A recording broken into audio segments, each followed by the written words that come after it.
नर्ला अंचल विभिन्न स्थान में माँ सरस्वती पूजा महाडंबर सहित पालित।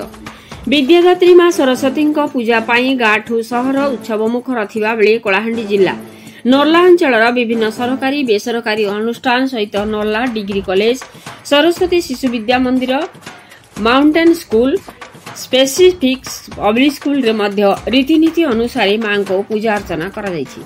प्रतिवर्ष माघ शुक्ल पक्ष पंचमी अर्थात बसंत पंचमी रे मां सरस्वती को पूजा होइथाय।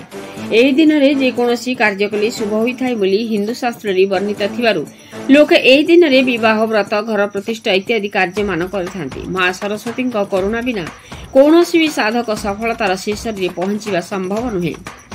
सेथिपई विद्यार्थी, कलाकार, लेखक, कवि आदि मां बीणा धारिणी सरस्वती उपासना करने सहित आशीर्वाद लाभ करिथांती।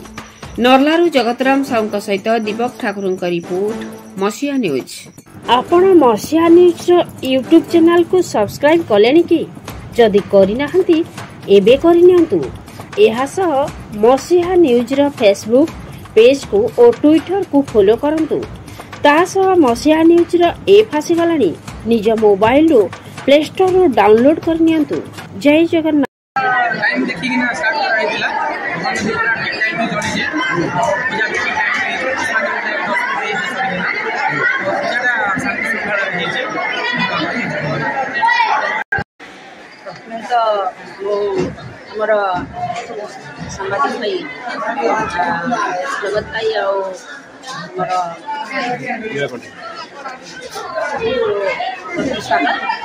हमर कॉलेज रे सरस्वती पूजा सुंदर भाव पालन कर फर्स्ट इयर पे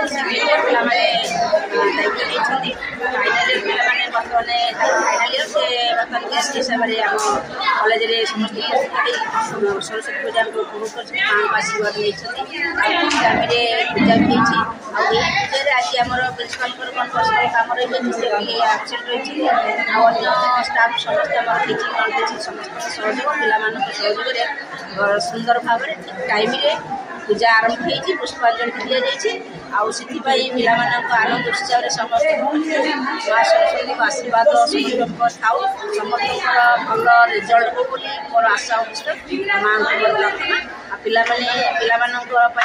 भोग भी पूरी तरकारी कर सहित अन्य बुंदी करके सुंदर भाव में पूजा पालन कर माँ को को मोर प्रार्थना आ समस्त ओडिशावासी भारतवासी पृथ्वी समस्त को आशीर्वाद करूँ समस्त सद्बुद्धि सज्ञान दिखाँ हिंसावाद दूर समस्ते दूरे रुहतु। बर्तमान महाकुंभ जाऊँगी आमर सनातन धर्म प्रभु विश्वास करूँ दशमता विश्वास करूँ ये महाकुंभ 143 वर्ष थे पड़े ये मुनि ऋषि मान ही भारत वर्ष जन्मग्रहण कर महाकुंभ सुखस मुनि ऋषि आसिक जो आशीर्वाद दौरान पवित्र स्नान कलापर पवित्र जल कोटि कोटि लोक जनता जाकि महाकुंभ स्नान कर आम भारत वर्ष प्रभुंर लीला चालू समस्ते खुशी रुहतु आशीर्वाद दिखाँ समस्ते निरोग रुहतु खुशी रुहतु यही माँ सरस्वती पाखे प्रार्थना कर भविष्य उज्ज्वल हो समस्ते सत्पथर जातु माँ को माँ को प्रार्थना कर समस्ते भविष्य सुनागरिक हो पारे मनुष्य रूप परिचालित परिवेश को जेनेरेशन को परिवार को सुंदर भाव प्रतिपोषण कर मोर आशा विश्वास।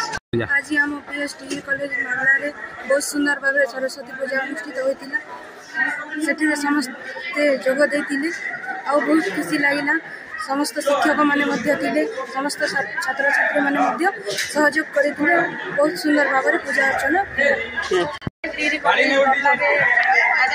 पूजा बहुत भल लगला आम बड़ भाई आम छोट भाई भौणी मैंने भी आम साथ देले तो बहुत खुशी लगला। मैं तो वो हमर संवादिक भाई जगत भाई और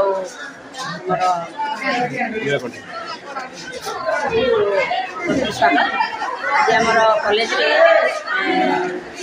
सरस्वती पूजा सुंदर भाव पालन कर ଆଉ ଏଇ ପୂଜାରେ ଆମର ଫାର୍ଷ୍ଟ ଇୟର ସେକେଣ୍ଡ ଇୟର ପିଲାମାନେ ଦାୟିତ୍ୱ ନେଇଛନ୍ତି। ଫାଇନାଲ ଇୟର ପିଲାମାନେ ବର୍ତ୍ତମାନ ଫାଇନାଲ ଇୟର ସେ ବର୍ତ୍ତମାନ ଗେଷ୍ଟ ହିସାବରେ ଆମ କଲେଜରେ ସମସ୍ତେ ସରସ୍ୱତୀ ପୂଜାକୁ ଉପଭୋଗ କରିଛନ୍ତି, ମାଆଙ୍କ ଆଶୀର୍ବାଦ ନେଇଛନ୍ତି। ଆଉ ଆଗାମୀରେ ପୂଜା ବି ହେଇଛି। ଆଉ ଏଇ ପୂଜାରେ ଆଜି ଆମର ପ୍ରିନ୍ସିପାଲଙ୍କର କ'ଣ ପର୍ସନାଲ କାମ ରହିଯାଇଛି, ସେ ଟିକେ ଆବସେଣ୍ଟ ରହିଛି। ଆଉ ଅନ୍ୟ ଷ୍ଟାଫ୍ ସମସ୍ତେ ଆମର ଟିଚିଂ ନନ୍ ଟିଚିଂ ସମସ୍ତଙ୍କ ସହଯୋଗ, ପିଲାମାନଙ୍କ ସହଯୋଗରେ ସୁନ୍ଦର ଭାବରେ ଠିକ୍ ଟାଇମରେ ପୂଜା ଆରମ୍ଭ ହେଇଛି, ପୁଷ୍ପାଞ୍ଜଳି ଦିଆଯାଇଛି।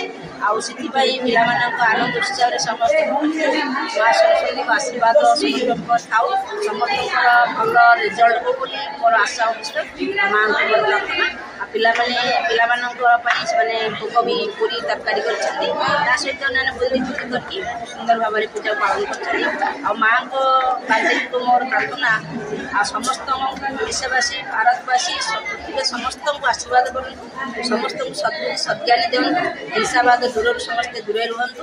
ବର୍ତ୍ତମାନ ମହାକୁମ୍ଭ ଚାଲିଛି, ଆମର ସନାତନ ଧର୍ମରେ ଆମେ ପ୍ରଭୁକୁ ବିଶ୍ୱାସ କରୁ, ଦଶମତାକୁ ବିଶ୍ୱାସ କରୁ। ଏହି ମହାକୁମ୍ଭ 143 ବର୍ଷରେ ଥରେ ପଡ଼ୁଛି। ଏହି ମୁନି ଋଷିମାନେ ହିଁ ଭାରତବର୍ଷରେ ଜନ୍ମଗ୍ରହଣ କରୁଛନ୍ତି। ସେ ମହାକୁମ୍ଭରେ ଶହ ଶହ ମୁନି ଋଷି ଆସିକି ତାଙ୍କର ଯେଉଁ ଆଶୀର୍ବାଦ ଦେଉଛନ୍ତି, ପବିତ୍ର ସ୍ନାନ କଲା ପରେ ପବିତ୍ର ଜଳରେ କୋଟି କୋଟି ଲୋକ ଜନତା ଯାଇକି ମହାକୁମ୍ଭ ସ୍ନାନ କରୁଛନ୍ତି। ଏଇଭଳି ଆମ ଭାରତବର୍ଷରେ ପ୍ରଭୁଙ୍କର ଲୀଳା ଚାଲୁ, ସମସ୍ତେ ଖୁସିରେ ରୁହନ୍ତୁ, ଆଶୀର୍ବାଦ ଦିଅନ୍ତୁ, ସମସ୍ତେ ନିରୋଗ ରୁହନ୍ତୁ, ଖୁସିରେ ରୁହନ୍ତୁ। ଏହା ହିଁ ମା ସରସ୍ୱତୀଙ୍କ ପାଖରେ ପ୍ରାର୍ଥନା କରୁଛି। ଆଉ ପିଲାମାନଙ୍କର ଭବିଷ୍ୟତ ଉଜ୍ଜଳ ହେଉ, ସମସ୍ତେ ସତ୍ପଥରେ ଯାଆନ୍ତୁ, ମାଆଙ୍କୁ ପ୍ରାର୍ଥନା କରି ସମସ୍ତେ ଭବିଷ୍ୟତରେ କେମିତି ସୁନାଗରିକ ହୋଇପାରିବେ, ଘନିଷ୍ଠ ରୂପରେ ପରିଚାଳିତ ହୋଇ ତାଙ୍କର ପରିବେଶକୁ, ତାଙ୍କର ଜେନେରେସନକୁ, ତାଙ୍କର ପରିବାରକୁ ସୁନ୍ଦର ଭାବରେ ପ୍ରତିପୋଷଣ କରିବେ ବୋଲି ମୋର ଆଶା ଓ ବିଶ୍ୱାସ।